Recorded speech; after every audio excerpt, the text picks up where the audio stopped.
welcome back to a new video and a new look studio along with that as well. Today we kick off March Madness coverage with a bang as we bring you our 2023 NCAA Men's Basketball Tournament preview here on the channel. Now, as you can tell, I made a bracket that fills one whole half of a wall. Obviously, a weird little setup here. Ignore the glare over here. Ignore the weird closets over here.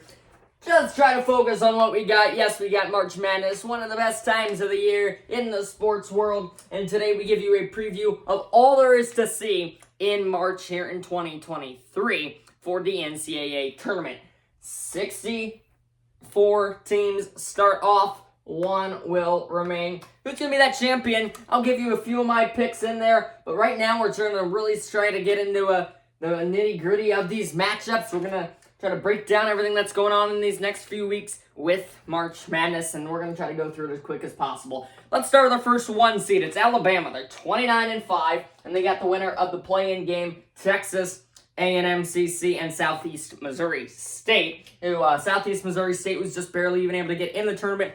19-15 record, just were able to win their conference this weekend. Maryland, West Virginia, 8-9. It really could go either way. On a few of the brackets I've filled out, I've just kind of switched back and forth between the two. Winner will play the one seed, Bama. San Diego State, Charleston, upset possibility with the 12-5. Look out for Charleston. Coming at you. I think we got another possibility with the 13-4 upset here in Virginia and Furman. Furman's played a nice season. They come in 27-7, and there's always that possibility in there.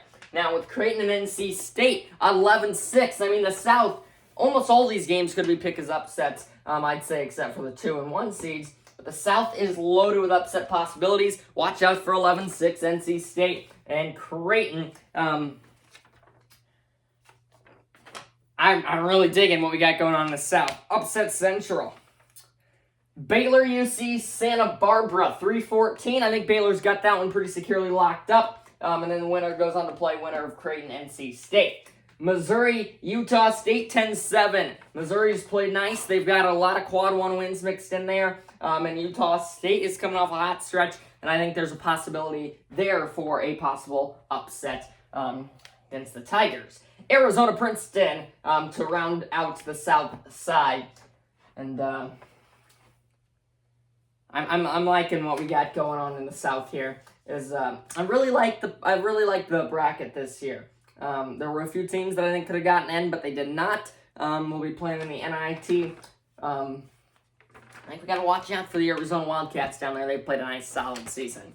Another team playing a solid season, that's the Purdue Boilermakers, as we now move down to the East region over here on the left side of the bracket. One thing that's always bugged me, pointed out, South is North on the bracket, but that's all right. East, top of it, Purdue will play the winner of that other playing game, Texas Southern and FDU. Texas Southern is 14-20, but they were able to win their conference, so they've got some momentum coming in. Should be an interesting playing game. That starts March 15th, which is tomorrow based on when you're watching this. But I think Purdue should easily secure that one. Memphis, Florida Atlantic, upset potential there. I've kind of mixed and matched on a few of the brackets I've done in the 9-8 matchup on the East. 5-12, Oral Roberts. We saw Oral Roberts go on that run a few years ago. They got a tough draw to start off with Duke, who a lot of people think could have been a higher seed. Watch out for that 12-5 in the East. 4-13 goes Tennessee, Louisiana Raging Cajuns. I've seen a few people go with Louisiana, and they like Louisiana maybe going on a bit of a run, but even if they do win, they're most likely going to run into Duke, and that's not going to be an easy path for the Raging Cajuns. Kentucky, Providence, 11-6. That's going to be one game you aren't going to want to miss. John Calipari's been around forever. Providence, a great head coach of their own. And Providence has had a few good back-to-back seasons. And they look to pull off an upset win in round 1. Kansas State, Montana State. Kansas State picked to finish last in the Big 12. Have had a solid season. They finished right around 23-9. Moving right down, Michigan State, USC, winner will play most likely Marquette. 10-7, Michigan State they kind of just bumped over to the finish line, and we'll see what the Trojans can't do to them in that 10-7 spot in the East. Marquette plays Vermont, and I think that's Marquette, who has played really well these last few weeks. and really most of the season with Shaka Smart. I think Marquette has a very good chance to end up in one of these lines come the end of the month. Now we move over to the Midwest side, finally. We started at the top. I kind of had to squeeze it in. Try to use your eyes. I know that I didn't really make it all that big, but it still fills up most of a wall, so try to give me a break there. It's a 1 seed Houston playing Northern Kent State. Or just Northern Kentucky, rather. Houston should secure that one. Now, this is going to be interesting. We got Iowa-Auburn. If Auburn wins this, keep in mind that this game is in Birmingham. That would give Auburn an almost home game in March Madness. Now, Iowa, they can shoot it. Auburn's more of that defensive, slow-paced team, so it's going to be interesting to see how they match up. That's going to be one you won't want to miss, and I most likely will be streaming that game on my other channel. And then again, that other game coming in Birmingham. Drake, I think this is a team that's very capable of going to the Sweet 16. I've seen a lot of the experts pick them to be that Cinderella team this year. Drake's playing well. They cruised through the MVC tournament. And I like Drake in this one, but Miami will give them a fight as Miami has been playing well this season.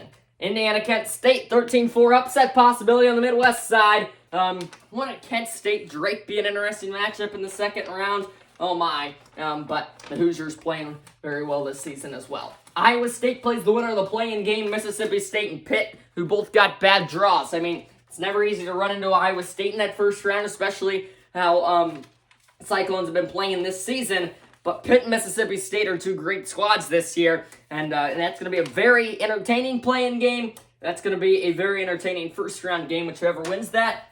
And I think that we could see the Cyclones get knocked out by whoever wins that game because they'll have that momentum coming in.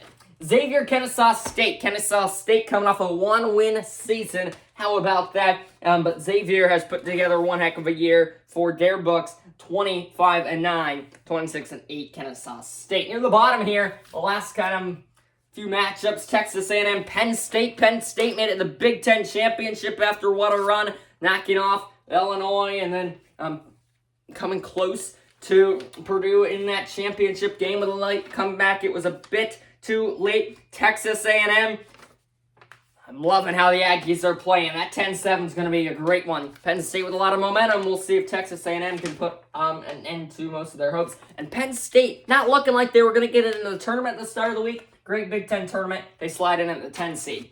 To round out the Midwest, Texas Colgate. I like Longhorns in that one pretty comfortably. So through the Midwest, through the South, through the East leads us with just the West region to the bottom. Kansas, Howard, the 116 at the top. Arkansas, Illinois, winner plays Kansas. As these games are both in Des Moines.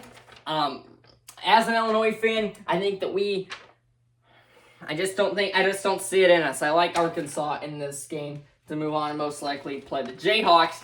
But on a few brackets, I picked Arkansas to take the upset on Kansas. We'll have to keep an eye out on that. St. Mary's, VCU, 12-5. If you're going to pick a 12-5, that's the one I'd say, lock it in. I really like VCU over St. Mary's. I'm not alone. I know a lot of other people in that boat as well. Iona, UConn. UConn bound to make a run. They had a hot start to the season. A few bumpy games in there, but they got it going for the end of the season. Look out for Connecticut as they will see St. Mary's or VCU after that. Most likely win against Iona. And then, I mean, we could very easily see UConn in one of these slots come the end of the season. UConn's Jay Billis is champion. How about that? Moving right along, TCU plays the winner Arizona State, Nevada in that playoff game. Nevada and Arizona State, another fun play-in game. Arizona State, I've seen them play a few times. Not a bad squad this year. So if whoever wins that game, even Nevada not all that bad, they are going to have that momentum, which is what it's all about coming into play. The Horned Frogs. Right near the bottom, Gonzaga, Grand Canyon, GCU. I see their commercials all the time. Looks like a beautiful campus. But I don't think they're good enough to knock off the red-hot Zags, who just knocked off a good St. Mary's team in the WCC tournament. Right near the bottom, Northwestern. Oh, man, they thought this was their season in the Big Ten. Not quite.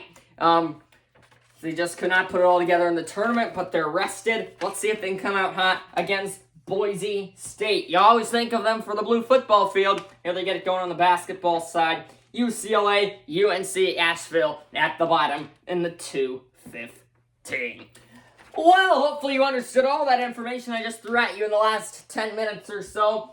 I'm going to be filling this bracket in as the tournament goes along. We're going to have round recaps almost every other day. We're going to be breaking down a lot of the games. I'm going to be sharing my bracket. I'm going to be sharing everything. It's going to be an awesome few weeks of basketball. We kick off the tournament tonight, Tuesday, with the play-in games. Real games get going Thursday. So, stay tuned for all the coverage coming up in the upcoming weeks. It's March Madness, the NCAA 2023 men's tournament. This was your tournament preview. This big boy is going to have some lucky team in that box right there come April 3rd. Thanks for watching this March Madness preview. It's going to be a great month of basketball. And we will see you in the next one. Goodbye, everybody.